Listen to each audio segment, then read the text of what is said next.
Hello everyone. Today we are going to discuss about the Hall effect. Okay, the Hall effect was proposed by Edwin Hall in 1879. Okay, and he was given the Hall effect statement as if a magnetic field is applied perpendicular to a current carrying semiconductor, then there will be a generation of voltage difference perpendicular to both magnetic field and the current. Okay, so this was given by the Hall, Edwin Hall. Okay, so then here to explain this or to consider this Hall voltage and Hall coefficient derivation, so I am considering a semiconductor material, and in this semiconductor material that consists of a width of d and small d, and the thickness is or height is small t. Okay, and it is carrying a current I. Okay, so then here if I consider this one, suppose this one is the semiconductor material. Okay, I am taking, so the current is flowing in this direction. Then if I apply a magnetic field perpendicular to this current, then what happened? There will be a voltage difference will be produced perpendicular to both this current and the magnetic field. That means what? The the voltage difference will be produced perpendicular to both the x-axis and y-axis. That is nothing but the third axis is z-axis. Okay. Here I will consider the same thing here. Suppose if I consider the current direction is I, that is present in on x-axis. Okay. So I direction is x-axis.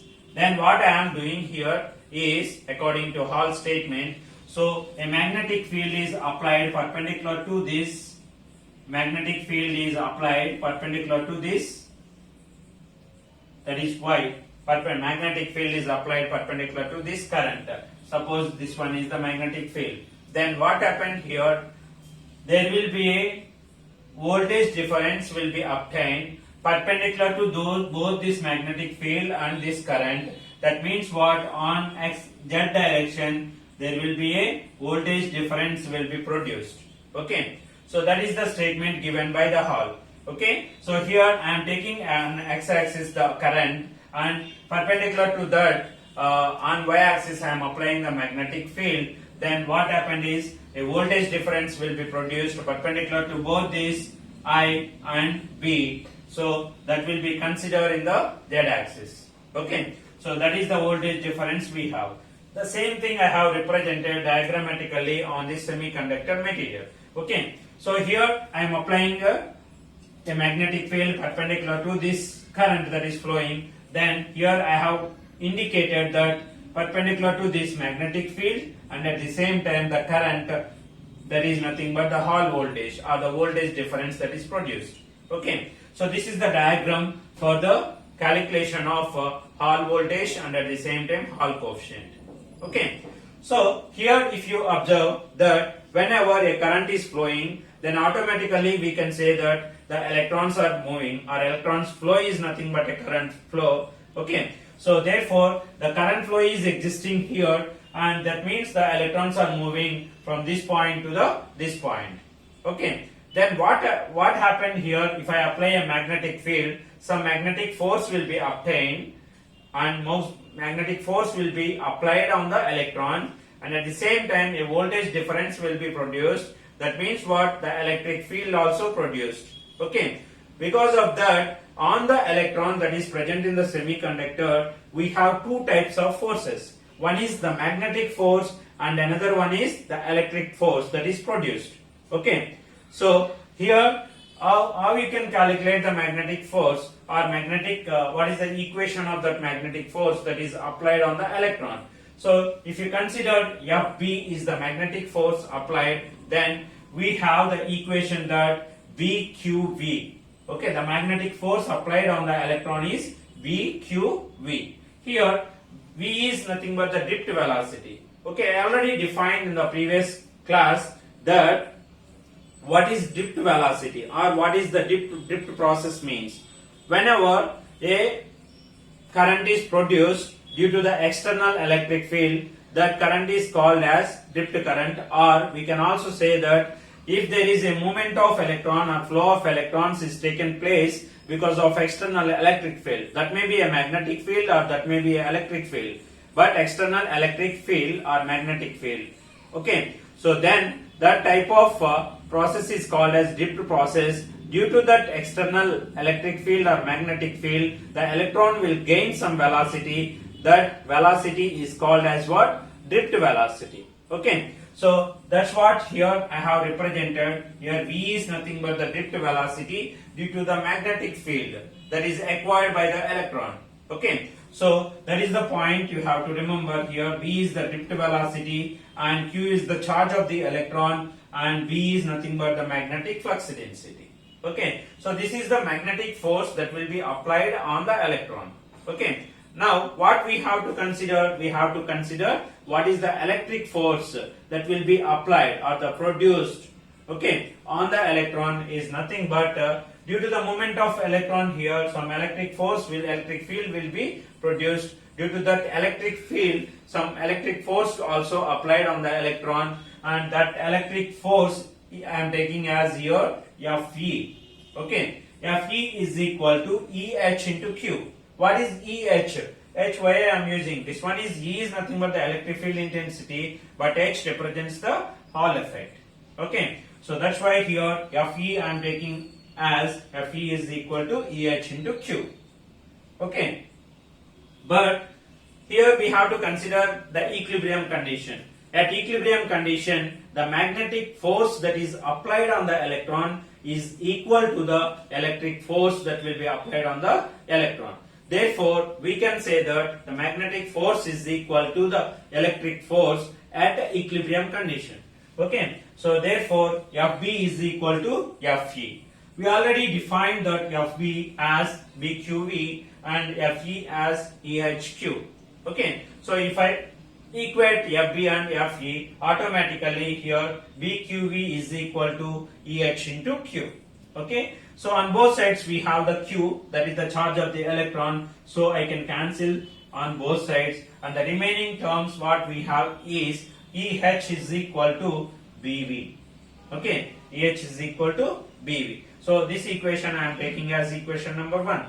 Okay, now what I am doing here, I am defining, already I have defined the current density. Okay, current density is, we know that the current density J is equal to NQV. Here also we have the drift velocity V. From this one I will calculate the drift velocity V, that is equal to J by NQ.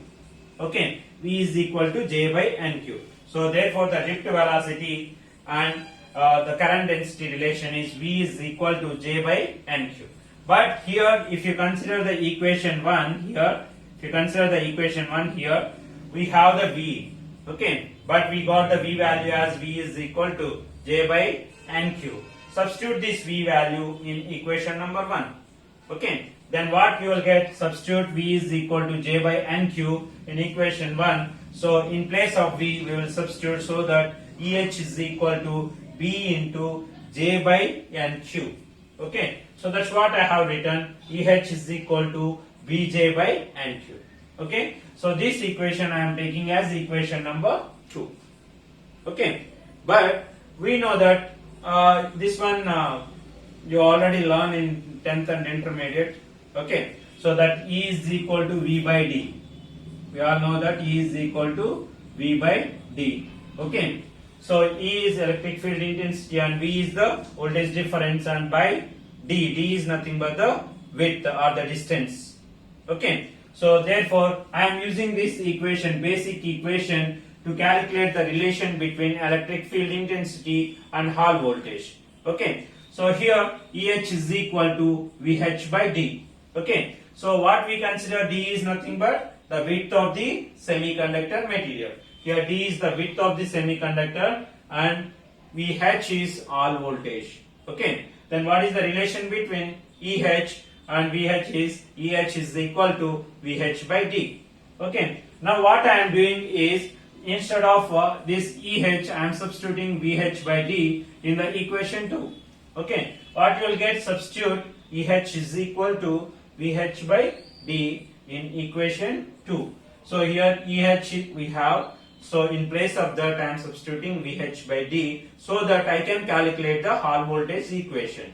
Okay. So therefore VH EH is equal to VH by D and that is equal to what? BJ by NQ.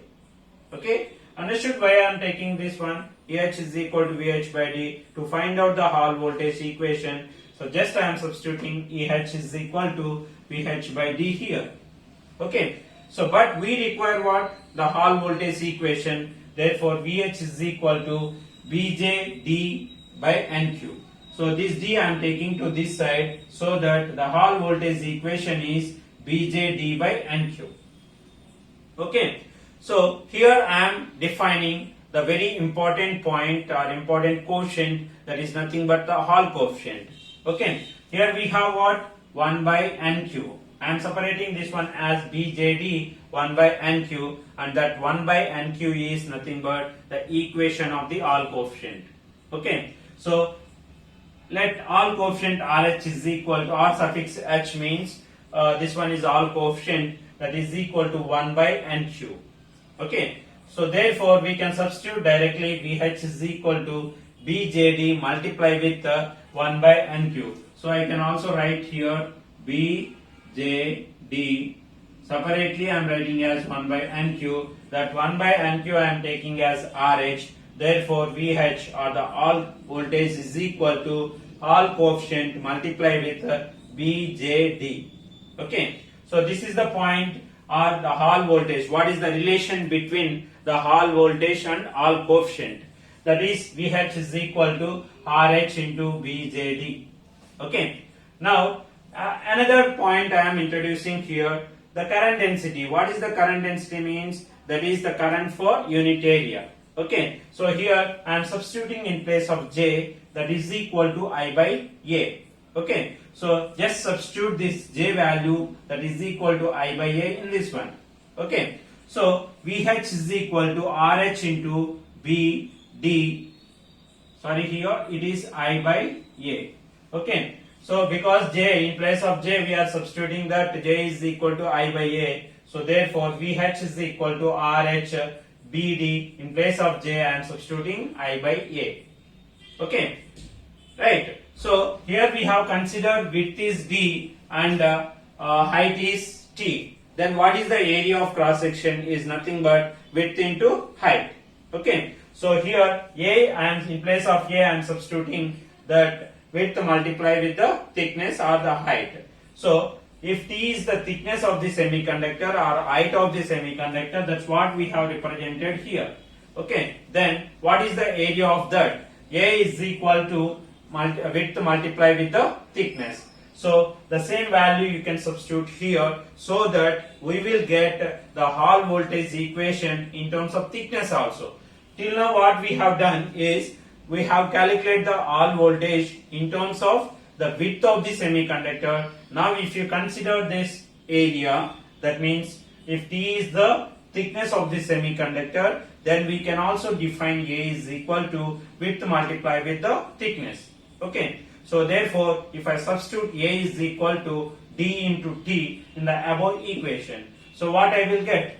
So if I substitute VH is equal to RH BDI, then in place of this A I am substituting D multiply with the T. So therefore VH is equal to RH as it is and B and I and D. In place of A only we are substituting D multiply with T, that is area of cross section of this semiconductor. What we have to consider? We have considered.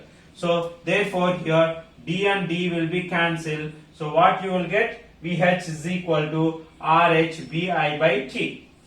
Okay. VH Hall voltage is equal to RH BI by T. Okay. From this one we can also calculate RH, that is Hall coefficient, or we can also calculate RH means here RH I have to calculate. So this T I am taking to this side. So that becomes what? VH into T by BI. Okay. So this is the equation of Hall voltage that is equal to RH BI by T, and Hall coefficient is nothing but RH is equal to in terms of VH, that is Hall voltage, VH into T by BI. Okay. So this is about the Hall voltage and Hall coefficient derivation. Okay, so but here out of this derivation we have considered two equations for Hall voltage. Okay, so that is nothing but Hall voltage equation in terms of Hall coefficient and at the same time the width of the semiconductor. Which equation that represents this equation? Here D is the width of the semiconductor. Therefore, VH is equal to RH BJD. D is here the width of the semiconductor and RH is nothing but the Hall coefficient. We can also write here the equation of RH. RH is equal to VH by BJD. Like this also we can write the relation between the Hall voltage and Hall coefficient. Okay, in terms of width of the semiconductor. Okay, now the last equation will gives us, what is that equation? That what we got is VH is equal to RH BI by T. Okay, in terms of thickness of the semiconductor, what is the relation between Hall voltage and Hall coefficient? That is equal to Hall voltage is equal to Hall coefficient RH multiplied with BI by T. T is here the thickness of the semiconductor. Similarly, RH is equal to VH into T by BI. Okay, and the Hall voltage, Hall effect has different applications. Okay, it has many applications. Okay, so the first one is here. We can identify if a material is given depending on the sign of the Hall voltage. We can identify which type of material it is. Suppose if an extrinsic semiconductor material is given, you don't know the which type of it is, which is N type or P type, we don't know. Then what you have to do is you have to calculate Hall coefficient or Hall voltage, so that if that coefficient is negative, okay, negative value, we can say that the type of semiconductor is N type semiconductor, and at the same time we can say that if that sign is positive, the Hall coefficient sign is positive, we can say that that is a P type semiconductor. Okay, similarly we can also calculate what we call we can also calculate mobility and conductivity of semiconductor. Okay, so and at the same time the magnetic flux density that is applied, so that we can also easily calculate here from this one. So if you consider here the B, you have to calculate the magnetic flux density from this equation. So what is the B value here? B is equal to VH into T by RH. It's simple one. B is equal to RH into I here. So here B is equal to VH into T by RH into I. B is what? The magnetic flux density applied. Here we are applying the magnetic field. So you have to calculate that magnetic field value. So how you can calculate for the known values of VH and RH, and we can calculate the magnetic flux density. Okay, so these are the applications, okay, of Hall effect and Hall coefficient, and at the same time Hall voltage and the Hall statement. Okay, so this is the Hall effect and its applications. Thank you.